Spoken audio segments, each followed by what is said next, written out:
up a rise in the canyon. That's where I long to be with my three good companions. Just my rifle, pony and me. Bonjour à toutes et à tous, bonsoir, ça dépend de l'heure à laquelle vous allez découvrir cette vidéo. C'est un nouvel épisode de Fait Croquer. Alors je rappelle, pour celles et ceux qui ne connaissent pas le concept, je vais rencontrer celles et ceux qui questionnent le cinéma sur Internet. Donc ça peut être des revues de cinéma en ligne, ça peut être des blogs ou alors surtout des chaînes YouTube. Et aujourd'hui, je vais dialoguer avec À regarder dans le noir, qui est une chaîne YouTube spécialisée dans les films de genre et qui est tenue, gérée, pensée, alimentée par deux personnes, donc un couple, un binôme. C'est la première fois que j'interviewe deux personnes pour la même chaîne, donc c'est tout nouveau pour moi. Je suis très content en tout cas que vous ayez accepté cette invitation. Comment allez-vous?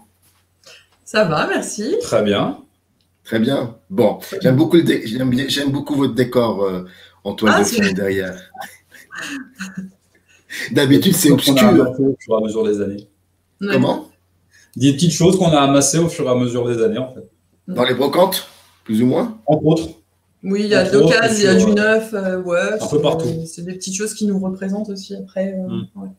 Bon, alors comme vous saviez, j'ai dans Fait Croquer, la première question est la seule qui soit récurrente dans toutes les émissions de Fait Croquer, à savoir quelle est cette première image marquante qui vous aurait impressionné, suffisamment impressionné pour en faire ensuite un lien très fort avec ce que vous faites aujourd'hui.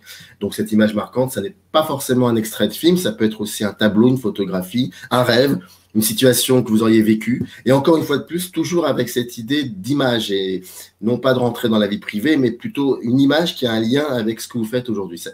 Quelle serait cette... Enfin, j'imagine qu'il y a deux images marquantes là, pour le coup. Peut-être. Évidemment, je sais pas. Ah, bien sûr, c'est moi qui commence. Je sais pas. Moi, je dirais que pour ma part, j'ai cette image de. Alors, je regarde pas beaucoup bizarrement de youtubeurs cinéma, mais quand je pense YouTube cinéma, quand je pense à ce qu'on fait, j'imagine en fait le fossoyeur, tu sais, avec sa pelle, debout comme ça. Et ouais, voilà, c'est l'image que j'ai un peu dans la tête. Alors moi, une image, je remonte un peu loin, mais c'est une image qui m'a donné l'envie de découvrir le cinéma de genre. En fait, c'est une image de mon premier film d'horreur qui a été Le sous-sol de la peur. C'est une scène d'une image d'une jeune fille, vraiment une très jeune fille, accroupie, enfin à genoux, à quatre pattes, en train de nettoyer une énorme flaque de sang par terre. Voilà, c'est l'image qui m'a profondément marqué, qui m'a donné envie de découvrir le cinéma de genre. Vous aviez regardé ce film, vous aviez quel âge? Ce film de Wes Craven, vous aviez quel âge? Sans raconter de bêtises, je devais avoir Je l'ai vu très très jeune, beaucoup trop jeune, mais je devais avoir une dizaine d'années. Une dizaine d'années. Et comment vous avez fait pour voir ce film? C'était via une VHS que vous auriez emprunté entre parenthèses à vos parents ou alors... D'accord. Okay. Exactement, une VHS. En fait, c'était une erreur à la base. C'était un autre film que je voulais voir, qui n'était pas dans la bonne VHS. Du coup, j'ai mis le début du film, Le sous-sol de la peur, que je connaissais pas du tout. J'ai continué. Je me suis dit, bon, c'est pas le film que je voulais regarder, mais je vais continuer. Mais alors, est-ce que je peux me permettre de vous demander vos prénoms? Parce que sinon, ça risque d'être compliqué. Je ne vais pas dire, bon, une question pour la femme, une question pour l'homme. Ce serait désobligeant. Et donc, c'est pour ça que je me permets de vous demander vos prénoms, s'il vous plaît. Alors, moi, c'est Marie. Franck. Marie. Franck et Marie. Donc, Marie, j'entends bien cette image marquante qui est celle du fossoyeur, mais est-ce qu'il n'y aurait pas une autre image qui est beaucoup plus loin, je veux dire, et qui aurait un lien avec cela, avec le cinéma? Beaucoup plus loin. Moi, vraiment, la première image que j'ai de cinéma comme ça, moi, c'est L'Exorciste. Cette image de Regan dans le lit, attaché, ça, ce serait, je pense, l'image la plus marquante, quoi. Mais c'est pas ça, je dirais, qui m'a après donné cette envie, tu vois, d'aller plus loin, d'aller sur YouTube carrément, quoi. Et là aussi, c'est un film que vous aviez découvert quand vous étiez gosse, Marie, ou c'est beaucoup plus tard? Alors, non, moi c'est un film que j'ai vu, mais je n'étais pas aussi jeune. Je pense que je devais avoir peut-être 13 ans ou 14 ans. Je l'ai vu quand j'étais au collège. En fait, on se passait les VHS avec les copines. D'accord. Et ça vous a marqué suffisamment pour un jour imaginer, pas à l'époque, mais en tout cas, si vous êtes là où vous êtes aujourd'hui, il y a un lien très fort avec ces deux films-là. Moi, je pense que c'est ce film qui m'a donné la passion du cinéma de genre, clairement, parce que c'est le premier, en fait. J'avais vu d'autres films avant, mais le premier film d'horreur, le premier film de genre que j'ai vu, c'était celui-là. Qu'est-ce que c'est pour vous un film d'horreur exactement? Qu'est-ce qu'il représente pour vous? Le film d'horreur, à proprement parler, bah moi, ma définition, à moi, c'est totalement subjectif, hein, du film d'horreur, pour moi, c'est rendre possible à l'écran ce qui est impossible dans la réalité. En gros, c'est montrer dans un film ce qu'on peut pas, qui n'est pas réalisable. Certains tabous dans la réalité peuvent être montrés au cinéma, et il y a une sorte de côté à la fois cathartique, etc. Et en même temps, il peut y avoir une dimension artistique assez forte dans un film d'horreur, même au niveau de la représentation de la violence graphique, etc. Pour moi, c'est un peu un tout, en fait. Mais la base, c'est montrer, rendre possible l'impossible, en fait. D'accord. Rendre possible l'impossible. Quand vous découvrez succès respectivement le sous-sol de la peur et l'exorciste, ensuite, est-ce que c'est un genre qui vous a accompagné pendant qui très vite vous a accompagné, ou d'abord vous avez, pardon, excusez-moi pour ma voix, ou d'abord vous avez essayé de flirter un peu avec d'autres genres, où ça a été une évidence, c'était le film de genre, le film horrifique qui vous accompagnerait? En fait, on regarde pas que, enfin moi, du coup, je regarde pas que des films de genre, mais c'est vrai que c'est un genre que je regarde plus, je pense, que d'autres. Mais il n'y a pas que ce genre qui va me plaire. Je vais quand même apprécier d'autres films qui n'ont rien à voir avec du genre, quoi. Et vous, Franck? Bah moi, après le visionnage du sous-sol de la peur, en fait, j'avais déjà regardé très jeune des films de science-fiction, fantastique, ce genre de choses. Encore une fois, je pense à ma mère qui m'a fait découvrir le cinéma de genre au travers de sagas comme Alien ou Terminator. Terminator 2, c'est aussi un des premiers films qui m'est vraiment marqué. Et après, en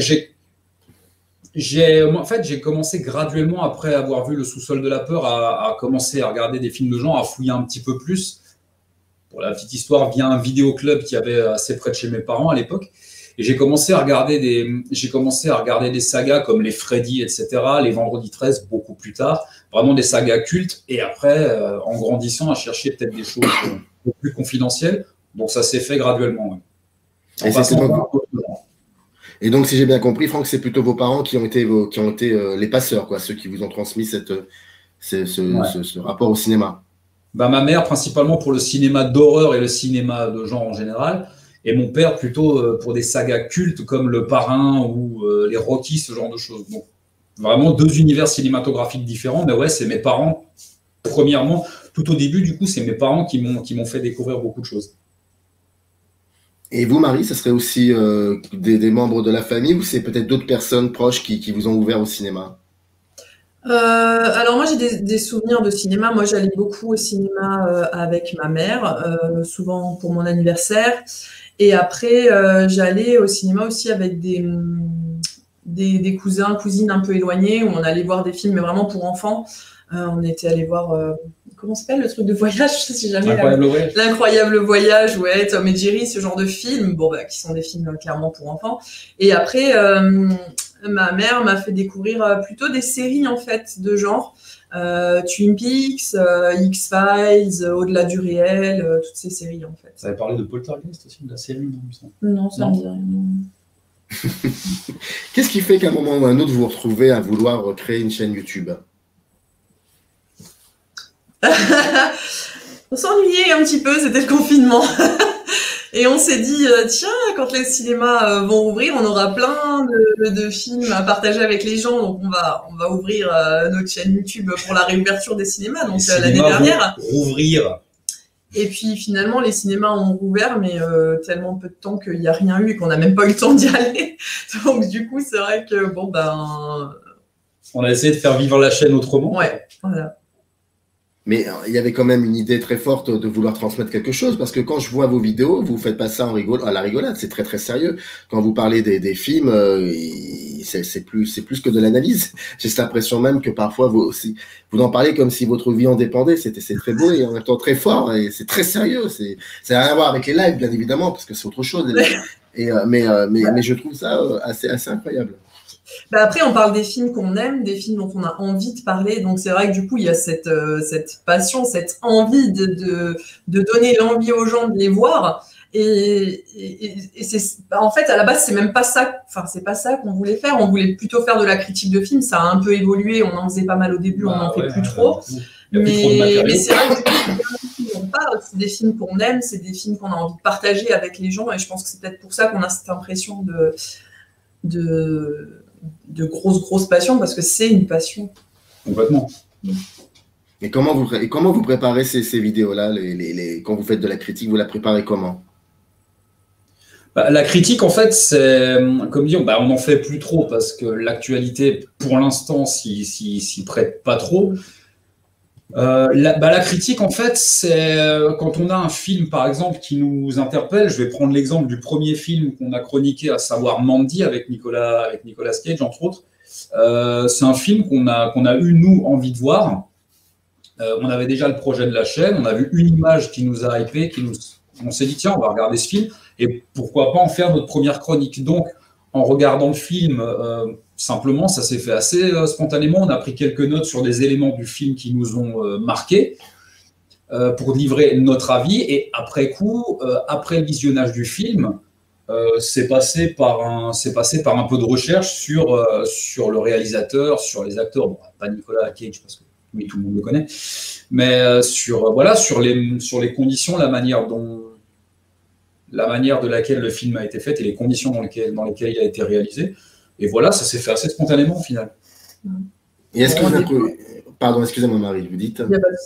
Au début, on n'écrivait quand même pas tellement nos vidéos. C'est vrai que là, les dernières vidéos, on les écrit vraiment de A à Z. Et on a quand même plus un travail de recherche qu'au début. Oui, aussi, oui. Et si vous en arrivez à ça, c'est que soit vous avez eu des retours donc d'abonnés qui trouvent vos travaux intéressants, et là peut-être vous vous dites on va essayer peut-être de développer autrement les choses. Bah après, on a quand même été pas mal conseillés aussi par d'autres youtubeurs et ça nous a beaucoup aidé. Je sais que Laura, par exemple, m'avait donné des conseils au début. Je parle beaucoup aussi avec Wendy de Welcome to Primetime Beach. Il y a la fuite en vidéo aussi. Ouais, et du coup, c'est vrai qu'il y a quand même des gens qui nous ont aidés à faire avancer et évoluer la chaîne de manière positive. C'est pour ça aussi que maintenant, on écrit aussi les vidéos. Ouais, puis une connaissance aussi qui travaille vraiment, qui est un professionnel, qui est pas youtubeur, mais qui est vraiment professionnel de l'audiovisuel, qui nous a dit, bah ouais, le côté spontané, franchement, c'est cool, mais il faudrait quand même que les vidéos soient un peu plus structurées, qu'il y ait un peu plus d'écriture derrière. Gilles aussi nous a beaucoup aidé à l'époque quand on a vraiment commencé au tout début. C'était plutôt Gilles, effectivement, qui nous a, je sais qu'il nous avait un peu expliqué comment monter pour que ce soit plus dynamique aussi. Donc voilà, on a eu en fait de l'aide de la part d'autres youtubeurs. Là, vous citez des noms, c'est une communauté. Est-ce que pour vous, c'est effectivement extrêmement important cette idée de communauté?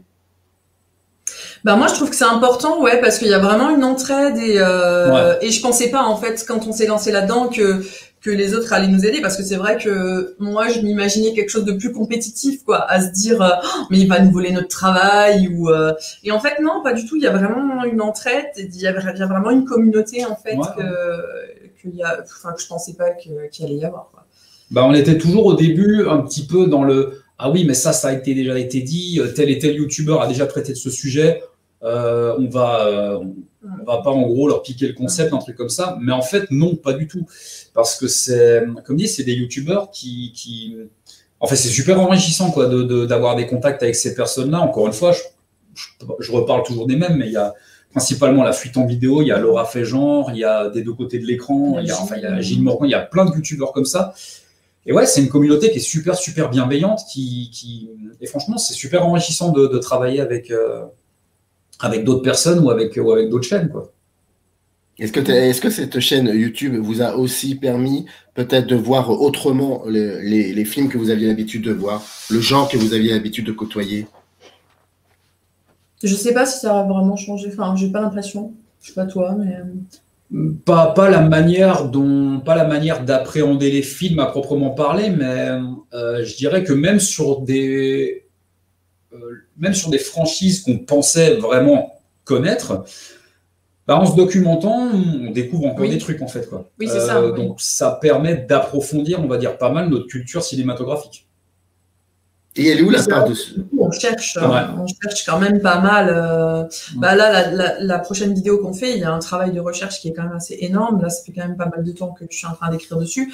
Et c'est vrai que du coup, on apprend des choses qu'en regardant les films, on se posait pas la question du pourquoi, du comment. Et c'est vrai que du coup, bah, en fait, on apprend des choses et c'est intéressant aussi. Ouais. Mais vous faites un véritable travail journalistique, c'est quelque chose d'assez passionnant. Il y a souvent cette idée qu'on voit un peu partout sur le YouTube Game, qui est la question de la légitimité. Est-ce que ça, c'est une question que vous avez mise à la poubelle très vite et dont vous ne voulez même pas entendre parler? Je me revendique pas comme journaliste ou quoi que ce soit. Moi, je fais mon truc, je fais mes recherches de mon côté. Si les gens trouvent que c'est du journalisme et que c'est hyper bien documenté et que c'est très intéressant, bah tant mieux. Après, moi, je suis pas journaliste, je travaille pas pour l'écran fantastique ni pour le Mac. Non, clairement pas à ce niveau-là. Et je m'estime pas du tout être au même niveau que ce soit de l'écriture ou de la recherche ou quoi que ce soit. Bon, je fais ce qui me plaît, ce que j'aime, et puis voilà, et c'est tout. En fait, je me pose même pas la question. On reste des amateurs dans le domaine, je veux dire. Après, il y a un travail de recherche qui est fait derrière parce que nous, ça nous intéresse. Moi, ça m'intéresse vraiment de savoir comment tel personnage a été créé, comment tel film a été dans quelles conditions tel film a été fait, pourquoi ce film a été fait comme ça, déjà parce que ça nous intéresse. Et voilà, c'est le travail de recherche. Moi, c'est ce que je trouve le plus intéressant dans la conception d'une vidéo, par exemple. C'est la documentation. Et votre part de subjectivité là-dedans, elle représente combien en pourcentage quand vous commencez à écrire? Ouais. On n'est pas subjectif du tout. Alors, il y a toujours une part de subjectivité. On essaye, disons, de prendre chaque élément à part avant de dire qu'un film est bon ou mauvais pour nous, parce que notre avis, c'est juste notre avis. Mais après il y a un film qui va plaire à X ou à Y qui va pas du tout nous plaire, et voilà, enfin, la subjectivité, c'est compliqué. Ouais,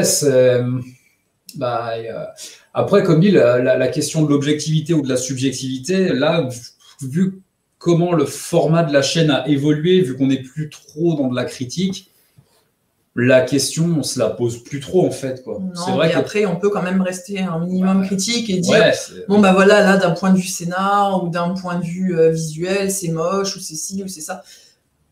Je dirais que la part de subjectivité, elle est toujours importante. Elle est toujours importante parce que même sur des franchises qu'on a poncé, à reponcer, qu'on aime ou qu'on n'aime pas, je ne vais pas dire ce que c'est, mais même sur la prochaine vidéo qu'on va faire, forcément, on va donner des avis sur certains films. Alors, on essaye de rester factuel, mais quand on dit que, par exemple, sur tel film, la réalisation est peut-être bancale, tel personnage est bien écrit ou mal écrit, pour moi, c'est toujours par rapport à nos propres références à nous. Ce personnage, il est mal écrit, tu te bases sur quoi pour dire ça? Ce script, il est bancal, mais tu te bases sur quoi pour dire ça? Donc, tout dépend de nos références à nous. Et pour moi, il y a toujours une grosse part de subjectivité. Parce que c'est toujours, même si on essaye de donner des éléments factuels, ces éléments factuels, ils vont toujours se baser sur des références personnelles. Oui, puis on a chacun notre propre ressenti, notre propre vécu, etc. Donc, c'est sûr qu'on n'aura jamais tous le même avis. Et heureusement, parce que ce serait triste. Mais Est-ce que vous vous êtes déjà sévèrement disputé sur un film? Nous? Oui. Je crois qu'on est assez raccord. Disputer, non. Après, il y a des films que j'arrive pas à lui faire découvrir. Il y a des films qu'elle n'arrive pas à me faire découvrir. Voilà. Quel genre, par exemple, Marie, quel serait le genre de film que vous voudriez faire découvrir à Franck, mais qu'il rejette en bloc? Je sais pas, moi, quel film tu veux pas regarder? Je sais pas. T'as toujours regardé, je crois. Moi, Non, mais Franck, il a très envie de me revoir Rocky, par exemple, hein, parce que voilà, il est en boucle là-dessus. Non, mais parce que non, je ne suis pas du tout fan de la saga. Non, pas du tout, absolument pas. Non, parce que en fait, moi, alors ça peut être un défaut, mais j'adore faire découvrir les choses que moi j'aime, en fait. Mais pas dans le sens où je veux faire partager mon avis, où j'aime beaucoup connaître le ressenti de certaines choses par rapport à ce que moi j'aime. Et c'est la franchise Rocky, principalement, j'ai grandi avec. C'est une des premières sagas cinématographiques que j'ai découvert. Je suis un fan inconditionnel de Stallone au cinéma et c'est des choses que j'aime faire découvrir et que j'aime partager. Donc voilà. Il y avait Jean-Luc Godard qui disait dans les années 60 qu'avant c'était bien le cinéma parce qu'on pouvait se disputer avec sa copine. Mais c'est vraiment, il y avait même des divorces qui se faisaient à cause d'un film. Ça, c'est réel en plus. Et il disait, c'est dommage, aujourd'hui, il n'y a plus ce genre de configuration. C'est pour ça que je me posais la question. C'est dommage, oui, non. Bon. Non, je pense qu'on est assez raccord, sinon plus ou moins sur les films. Donc c'est vrai qu'on n'a pas trop de disputes à ce niveau-là. Ouais, il y a juste le cinéma d'action des années 80 qui ne parle pas trop. Ouais, c'est pas trop. C'est le seul genre où tu es un peu réfractaire, quoi. Vous aviez pensé peut-être faire un jour une espèce de concept d'émission qui serait un pour-contre sur un film ou sur un genre. Vous savez pertinemment que l'un et l'autre, vous êtes complètement en désaccord et de faire une vidéo là-dessus. Ça pourrait être intéressant, mais pour ça, il faut qu'elle regarde les films. Ouais, mais ça va être compliqué. Ça va pas marcher, en fait. Non, mais ça va être compliqué d'avoir des arguments pour te contrer. Hein. Parce que si on prend le cas de Rocky, j'aime beaucoup le premier. Hein. J'ai vu que le premier, mais j'aime beaucoup le premier. Après, tu vas me dire, ouais, c'est bien parce qu'il y a ça et ça. Je vais pas pouvoir te contredire parce que c'est vraiment juste le genre qui me plaît pas plus que ça. Mais d'un point de vue narration, réalisation, etc., j'aurais très certainement rien à redire. Donc, je sais pas si une vidéo comme ça fonctionnerait, quoi. Bon, il faudrait vraiment qu'on voit un jour un film où on est spontanément en désaccord dessus, quoi. Et il y a pas vraiment cette de configuration. Ouais, non. Vous évoquiez que il y avait une nouvelle formule et aujourd'hui donc il y avait une ancienne formule et aujourd'hui une nouvelle. C'était quoi l'ancienne formule? C'était les critiques de cinéma, c'est ça? Oui, c'est ce qu'on appelle toujours, parce que ça existe encore, mais pour l'instant il n'y en a pas. C'est ce qu'on appelle les chroniques à regarder dans le noir. Donc c'était vraiment de la critique de films pur et simple. Ouais. Mais c'est vrai que là, les derniers temps, on n'en fait plus parce que, franchement, l'actualité s'y prête pas trop. Ouais, on est sorti. On trouve pas vraiment de films qui nous plaisent vraiment. La dernière fois qu'on a voulu en faire une, on a commencé le film, puis il était tellement mauvais qu'on l'a arrêté. Donc du coup, la chronique s'est pas faite. Mais franchement, on a juste pas de film en ce moment à chroniquer sous ce format-là, quoi. Ouais, puis on a essayé de chroniquer aussi. On a essayé de chroniquer aussi des films qui sortent sur les plateformes de VOD, ça n'a pas marché. Oui, aussi. Ça n'a pas du tout fonctionné. Ouais. Donc on attend que l'actualité, vraiment que les salles de cinéma rouvrent et qu'il y ait des choses vraiment intéressantes à voir. On va peut-être parler de certaines grosses sorties vidéo aussi quand il y a des choses intéressantes qui sortent. Mais le format chronique, je pense qu'il est amené à revenir, peut-être pas à l'identique par rapport au début, parce que j'espère qu'on a évolué en tout cas. Mais après, il y a une évolution, il y a même des nouveaux concepts, je pense, qui vont arriver bientôt. Donc, comment dire, l'actualité pour vous, c'est très important de la respecter. C'est ça en gros que vous dites. C'est vrai que quand on fait une chronique, on aime parler de films qui sortent à l'instant T. Après, les autres formats, on est un peu plus. Après, les autres formats, c'est des films cultes, donc des classiques. Et puis après, on traite de sagas où on fait donc les versus là, comme on vient d'en faire un. Donc les versus, c'est peut-être aussi des films un peu plus cultes, si c'est pas forcément, c'est pas forcément des films récents, quoi. Pourquoi vous dites... Pardon, excusez-moi, Franck. Non, allez-y. Non, en fait, c'était pour savoir pourquoi vous disiez que lorsque vous aviez voulu vous attaquer aux plateformes, ça n'a pas fonctionné. Qu'est-ce qui n'aurait pas fonctionné? Après, je pense que c'est même le film qu'on avait choisi, en fait. C'est le film, on avait choisi Project Power qui était sorti sur Netflix, en fait. On a essayé on avait essayé de s'écarter un petit peu du format film de genre pur et dur, vraiment On va essayer de dévier un petit peu. Et ça n'a pas marché en termes de vues. Hein. La vidéo, elle n'a pas du tout été vue. Et encore aujourd'hui, elle n'a même pas son alors qu'elle a des mois. Et on s'est aperçu que le nom de la chaîne y étant sûrement pour beaucoup, on nous avait ancré dans le côté... Là, on est devenu une chaîne qui traite de films d'horreur, en fait. Au départ, on voulait traiter vraiment du cinéma de genre au sens large. Alors, on y arrive maintenant avec les lives, on arrive à traiter de sujets beaucoup plus larges, mais on nous a... C'est pas pour nous déplaire, hein. On nous a ancré vraiment dans l'horreur pure. Voilà, après, c'est enrichissant aussi. On va continuer sur ce créneau-là. On s'est aperçu que les lives, on pouvait ratisser plus large. Oui. Donc voilà. Donc c'est vrai que quand on va vouloir parler de films qui sortent un peu de l'horreur ou du genre, on va plutôt le faire sous forme de live en fait. D'accord. On va en parler du live parce que vous nous avez sonné avec le live sur Alien. On s'en est pas encore remis. Donc on va parler de cela dans 2-3 minutes. Juste vous demander qui a eu l'idée de ce très beau titre à regarder dans le noir. Oh ça c'est Franck. Moi je dis toujours, j'ai pas d'idée de titre, débrouille-toi. Donc c'est Franck ça c'est. À regarder dans le noir, pourquoi? Parce que le cinéma, le noir, voilà. Donc moi c'était cette optique-là en fait. C'était dans un cinéma, on est plongé dans le noir, donc voilà, c'est la chaîne à regarder dans le noir. Et ce fameux ami qui travaille dans l'audiovisuel, il n'y a pas longtemps, puisqu'on parlait de la vidéo sur Project Power, je lui disais justement qu'on nous avait ancré dans le cinéma d'horreur. Il me dit mais le titre de la chaîne, c'est à regarder dans le noir. Donc dans le noir, tu as la connotation film d'horreur que tu regardes tout seul chez toi dans le noir. J'ai dit ouais, peut-être.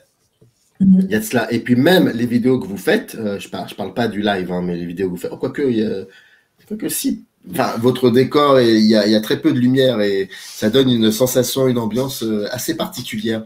On a envie d'être là, de vous voir un peu, de savoir où est-ce que vous vivez actuellement. Vous vivez bien dans l'endroit correct, j'espère. On vit dans le noir, dans le noir, il n'y a pas de lumière. En fait, on vit dans un 4 mètres carrés, il n'y a rien autour. Non, on a un vrai appartement bien éclairé et tout. Mais c'est vrai que du coup, on dirait pas. Non, on vit comme des gens tout à fait normaux. Hein. On a des métiers tout à fait normaux à côté. C'était tout. Très bonne journée à vous. C'était ce que je voulais savoir. En fait, finalement, donc le sous-sol de la peur. Alors, question sur les lives. Alors, quand on vous voit en live, je veux dire, on sent que vous êtes traversé comme ça par un plaisir mais incroyable d'être avec d'autres personnes, de discuter sur des sujets qui pourraient peut-être perturber les gens normaux, parce qu'en fait on n'est pas forcément normaux dans le sens où on est cinéphile, hein, on essaie nous sommes d'une autre catégorie, on va dire ça comme ça. Des gens bizarres, hein, certaines personnes, vous l'avez dit. Hein. Et nous sommes des gens bizarres, donc mais de dire est-ce que tu veux faire un live sur la saga Rocky? Ok, je viens. Tu veux faire un live sur la saga Alien? Ok, je viens. Ça représente pour vous, qu'est-ce que ça représente pour vous la notion de live, le concept de live? C'est l'échange. Hein. Ah oui, clairement, c'est l'échange. Il y a une notion d'échange. Moi, je sais que je suis quelqu'un qui adore échanger. Pas que sur le cinéma, mais sur beaucoup de sujets.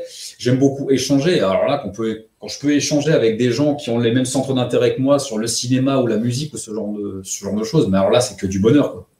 Oui, et puis le live sur Alien était hyper intéressant parce que on avait quand même des gens qui s'y connaissaient. Loki, c'est son sujet, mais c'est un puits de science sur le sujet. Super intéressant, quoi. Ouais. Le mec, il a poncé la saga en long, en large, en travers. Et nous, c'était super intéressant d'échanger. Et en même temps, on a appris des trucs sur cette saga, alors que c'est une saga que je regarde depuis que je suis gamin. Mais on a appris des trucs pendant ce live, mais franchement, c'était super intéressant. Et comment vous préparez un live comme celui d'Alien? Le live d'Alien, je l'avais bien préparé, avec une belle feuille à 4, avec des... Mais en fait, ça n'a servi à rien.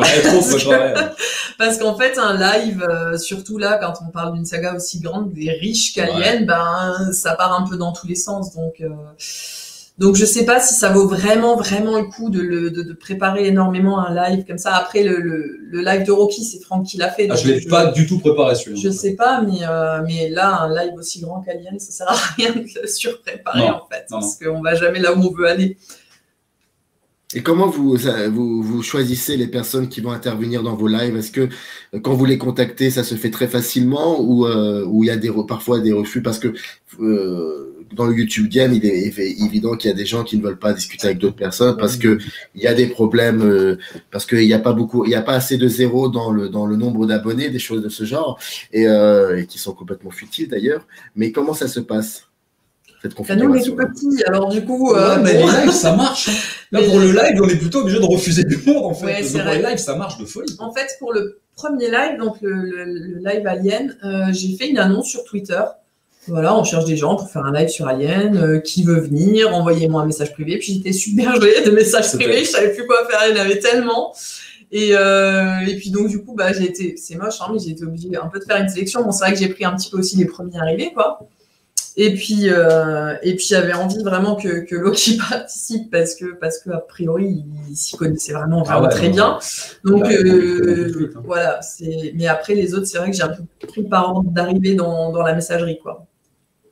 Bon, après le live sur Rocky, c'est différent parce que c'est des gens avec qui j'avais déjà pu échanger, dont je savais par exemple il y avait la fuite en vidéo et ça je savais que c'était des gens qui étaient déjà avec qui j'avais déjà échangé, donc on s'est dit communément, bah tiens, je vais faire un live sur Rocky, vous venez, quoi. Donc là, je savais d'avance avec qui je ferais le live. Lorsque la situation sanitaire se stabilisera et on vivra autrement, différemment, comment vous voyez votre chaîne, l'évolution de votre chaîne? Et puis deuxièmement, est-ce que concernant les lives, est-ce que vous resterez dans la même configuration de plateforme de vidéo comme celle-là, par exemple? Ou est-ce que vous allez vous lancer si par exemple les gens qui habitent tout près de vous et qui sont youtubeurs, de les inviter chez vous et de prendre la caméra et de faire un live physique, quoi? Est-ce que c'est quelque chose auquel vous pensez? Ah, complètement. Oui, c'est vrai que c'est pas qui habite Mister Cult, il habite pas loin de chez nous du tout. Pas loin de chez nous. Bon, franchement, ouais, c'est quelqu'un avec qui on aimerait, qui avait participé. Il avait participé au live. Oui, il avait participé. Oui, complètement. C'est complètement. On aimerait vraiment complètement échanger, peut-être et faire évoluer le format. Ouais. Et puis bon, on aimerait retourner au cinéma aussi. Aussi, ouais, ça serait vachement bien. Ça serait bien. Retourner au festival du film à Gérard. Aussi, ouais, parce que du coup, c'est vrai que les festivals cette année se sont faits en ligne, quoi. Mais en fait, c'est quand même pas pareil, quoi. Il n'y a pas l'ambiance, il n'y a pas. Non. C'est bien, hein, parce qu'on découvre des films et tout, mais il manque cette ambiance de festival. Et puis.